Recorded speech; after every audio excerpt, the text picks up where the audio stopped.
Plusieurs jours des forces de l'ordre? Le contrôle que j'ai réintroduit de façon beaucoup plus serrée qu'avant, c'est ma circulaire du 25 novembre dernier. C'est le contrôle aux frontières avec une force frontière. Contrairement à d'autres pays, nous ne disposons pas de garde-frontières, d'un corps unifié de garde-frontières. Donc on a fait une force frontière avec des policiers, des gendarmes, des douaniers et des militaires, les forces sentinelles. Et là, on garde la frontière et la bande des 20 km. Mais là, ce que je veux faire, ce qu'on a commencé à faire avec les bus, en mois de mai dernier, là c'est avec les gares, dans ces 48 heures, on va mobiliser 4000 gendarmes, des gendarmes, des policiers, des douaniers, des forces sentinelles pour interpeller des clandestins. Il faut savoir que depuis le début de l'année, nous en avons interpellé 47 000. Ce que nous voulons signifier, ce que je veux dire, c'est que les clandestins ne sont pas les bienvenus en France, de la façon la plus ferme et la plus définitive. Un pays, c'est des frontières, c'est-à-dire un dedans et un dehors. Vous les interpellez après?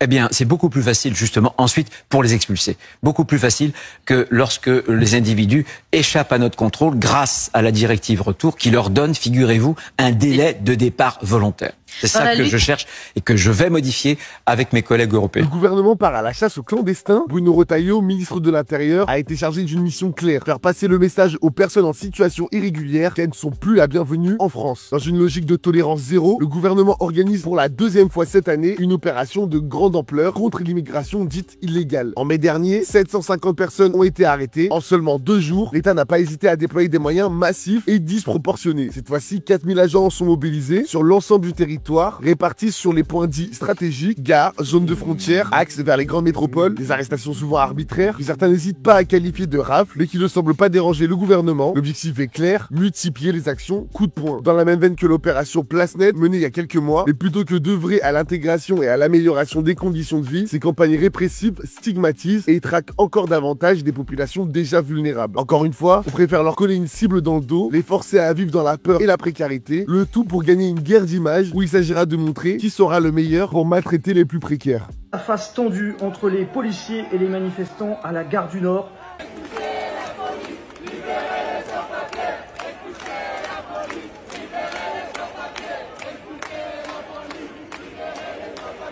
Pour tous, nous avons travaillé à rappeler que l'immigration, si elle est parfaitement contrôlée et encadrée, est toujours une chance pour notre pays. Nous avons rappelé qu'il n'y a pas de Français de papier, mais bien des Français tout court.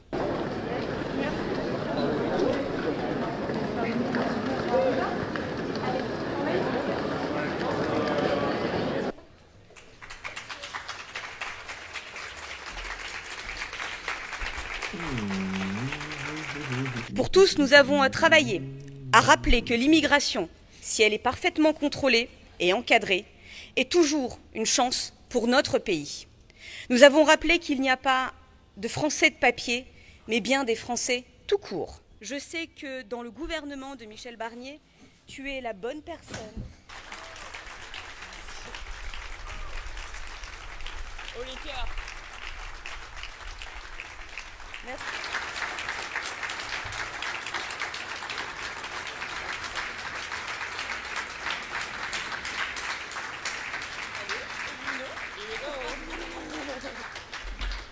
Avec vous, Charlotte Boitteau, bonjour. Bonjour. Journaliste pour le site Info Migrants. Vous suivez depuis plusieurs semaines les déclarations du ministre, nouveau ministre.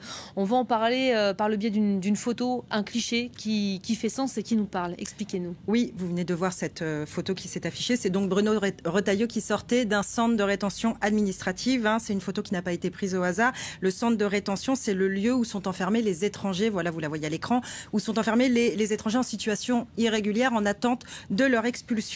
Ici, le ministre est au CRA, ça s'appelle un CRA, un centre de rétention administrative, au CRA du Ménil-Amelot en région parisienne. Alors évidemment, c'est une visite qui a suivi la fameuse affaire Philippine, que vous avez suivi, cette affaire qui a défrayé la chronique, puisqu'elle a, du nom de cette jeune étudiante française qui a été assassinée le 21 septembre par un étranger en situation irrégulière qui se trouvait dans un centre de rétention administrative et qui a été libéré de ce centre de rétention et qui n'avait pas été expulsé vers son pays d'origine. Bruno Retailleau a donc fait de cette affaire philippine un peu le fer de lance, le symbole de sa politique anti-immigration. La preuve par la portée très symbolique de cette photo, il visite un centre d'expulsion, pas un centre d'accueil. Et puis, il l'avait surtout dit il y a quelques jours à nos confrères de TF1, je le cite, « L'immigration n'est pas une chance pour la France ». Et la phrase avait déjà été prononcée en 1995 par un certain Jean-Marie Le Pen, fondateur du Front National. Bon, on l'a bien compris, et c'est aussi sûrement pour ça qu'il a été nommé. Bruno Retailleau se place à la droite de l'échiquier politique. Il a annoncé une nouvelle loi immigration pour 2025, alors même que l'actuelle loi Asile et Immigration a été promulguée. Ça, c'était il y a moins d'un an. Mais oui, c'était il y a 10 mois, une loi immigration promulguée en janvier dernier.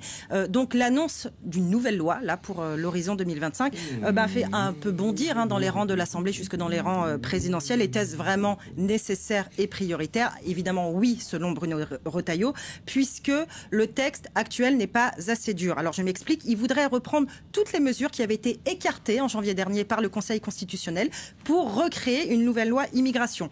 Donc, il pense notamment à fixer plusieurs combats. Donc, il veut rétablir le délit de séjour irrégulier, fixer des quotas migratoires. Il veut aussi durcir les conditions du regroupement familial. Voilà, vous voyez à l'écran. Et aussi toucher au droit du sol. Donc autant de mesures, comme je disais, qui avaient déjà été discutées par le précédent gouvernement et censurées par le Conseil constitutionnel. Mais pour lui, ces dispositifs avaient été surtout écartés pour des questions de forme, pas vraiment de fond. Donc selon lui, il est possible que le Conseil constitutionnel valide une nouvelle mouture de la loi immigration. Bon, il y a aussi une autre mesure chère à Bruno Retailleau qui est pas écrite ici, c'est la suppression de l'aide médicale d'État. Ah oui, c'est un véritable serpent de mer politique. À chaque gouvernement, il y a des pics qui sont lancés contre cette aide médicale d'État qui, je le rappelle, est un panier de soins gratuits accessibles pour les étrangers sans papier.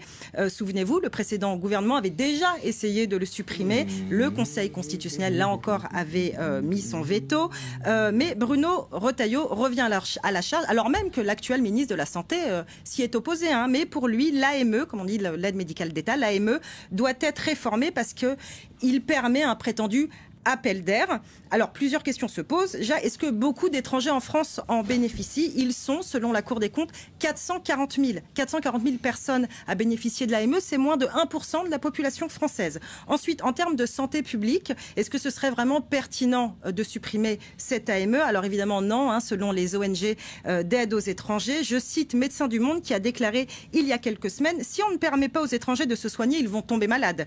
S'ils tombent malades, il y a de grandes raisons pour que la population française tombe malade elle aussi. Donc si les étrangers n'ont plus accès à l'AME, ils vont aller sursaturer les hôpitaux publics. Et enfin, juste d'un point de vue financier, le gouvernement parle souvent de faire des économies en touchant à l'aide médicale d'État. Je voudrais préciser que le budget de l'AME, c'est 0,5% des dépenses de la sécurité sociale. Donc c'est vraiment une goutte d'eau dans le budget de l'État français. C'est infime, effectivement. Vous l'évoquiez en début de chronique, depuis l'affaire Philippines, Bruno Retailleau souhaite aussi expulser plus de délinquants étrangers sous OQTF, ses obligations de quitter le territoire français. Et pour cela, il pense à quoi? Eh bien, allonger la durée d'enfermement dans les centres de rétention administrative. Oui, alors pour bien comprendre, il faut savoir comment fonctionnent ces centres de rétention. En fait, seuls les étrangers sous OQTF, sous obligation de quitter le territoire français, peuvent y rentrer. L'administration dispose actuellement de 90 jours pour renvoyer un étranger vers son pays d'origine. Une durée maximale rarement appliquée dans les faits. Il y a toujours beaucoup de recours.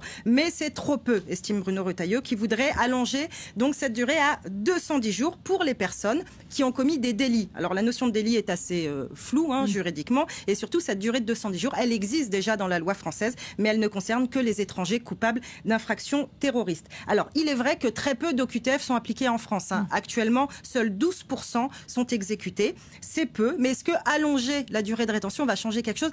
Pas vraiment en fait, parce qu'il faut savoir, les expulsions n'ont rien à voir avec la durée d'enfermement dans les centres de rétention ou avec le laxisme supposé de l'État français, comme le sous-entend souvent le ministre. En fait, au contraire, les expulsions se font rares parce qu'elles se heurtent à la complexité du droit. Il y a un vrai arsenal législatif qui encadre les expulsions en France, et donc ce n'est pas si simple d'expulser un étranger. Pourquoi? Parce que, par exemple, pour expulser, il faut qu'un pays d'origine délivre ce qu'on appelle le fameux laissez-passer consulaire. C'est un document qui permet de reconnaître la personne à expulser. On demande en fait au pays de confirmer l'identité de la personne à expulser, de reprendre son ressortissant. Mais si le pays d'origine refuse, et c'est souvent le cas, on ne délivre pas ce laissez-passer consulaire, donc l'expulsion est impossible. Et il y a aussi des personnes qui ne sont tout simplement pas expulsables. Je pense notamment aux Syriens. C'est interdit d'expulser des Syriens parce que leur pays est toujours en guerre, ou par exemple d'expulser des étrangers comme les Afghans, dont le pays est actuellement sous régime taliban. Et enfin, juste avant de passer à la prochaine question, je voudrais rappeler aussi que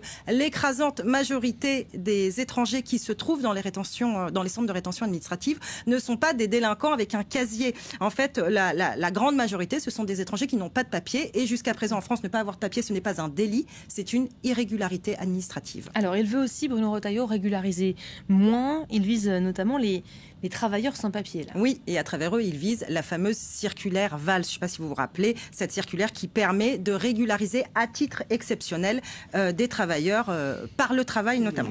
Donc, là encore, il faut rappeler les chiffres.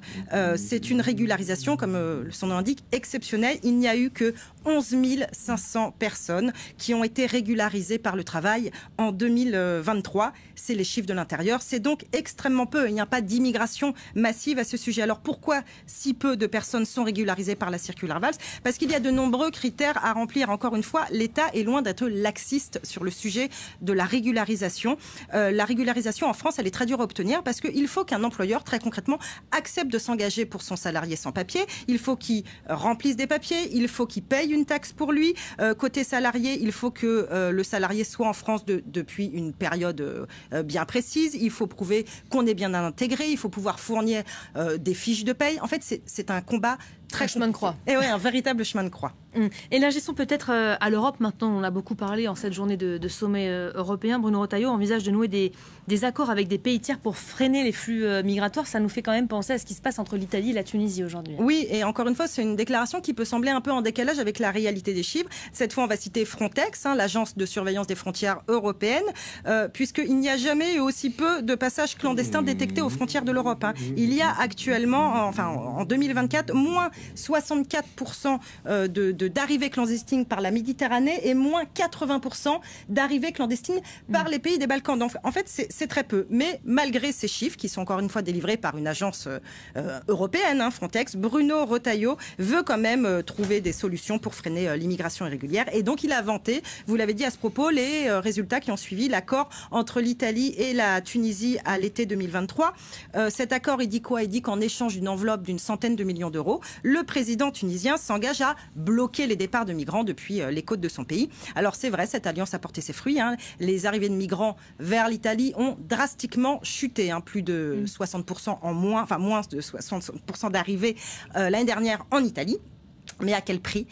Cet accord est critiqué par les ONG. Les Africains subsahariens qui vivent en Tunisie sont la cible de la violence des autorités. Et surtout, tous les migrants qui aujourd'hui sont interceptés dans la mer Méditerranée sont arrêtés par les autorités tunisiennes et envoyés dans les zones désertiques à la frontière libyenne ou algérienne où ils sont abandonnés. À l'heure où on parle, il y a déjà une centaine de personnes qui sont mortes de soif et d'épuisement dans les zones désertiques en Tunisie. Vous voulez créer du contenu qui captive, qui informe. Vous voulez partager votre expérience, votre expertise avec le monde. Vous voulez gagner de l'argent avec ce que vous aimez. Alors, ma formation, elle est pour vous. Cette formation, elle est taillée sur mesure pour vous. Dans cette formation, vous allez apprendre à vous lancer dans la création de contenu, à choisir le bon format, le bon support. Dans ma formation, on apprend à trouver sa niche. On apprend à trouver sa valeur ajoutée, sa proposition unique, sa cible idéale. On apprend plein de choses dans cette formation. Dans ma formation, on apprend à trouver son rythme, on apprend à planifier son contenu, à optimiser son temps tout en restant motivé. C'est une formation accessible à tous, que vous soyez expérimenté, débutant, que vous vouliez créer du contenu audio, vidéo, écrit ou multimédia. Cette formation, elle est pour vous. Vous devez absolument l'apprendre.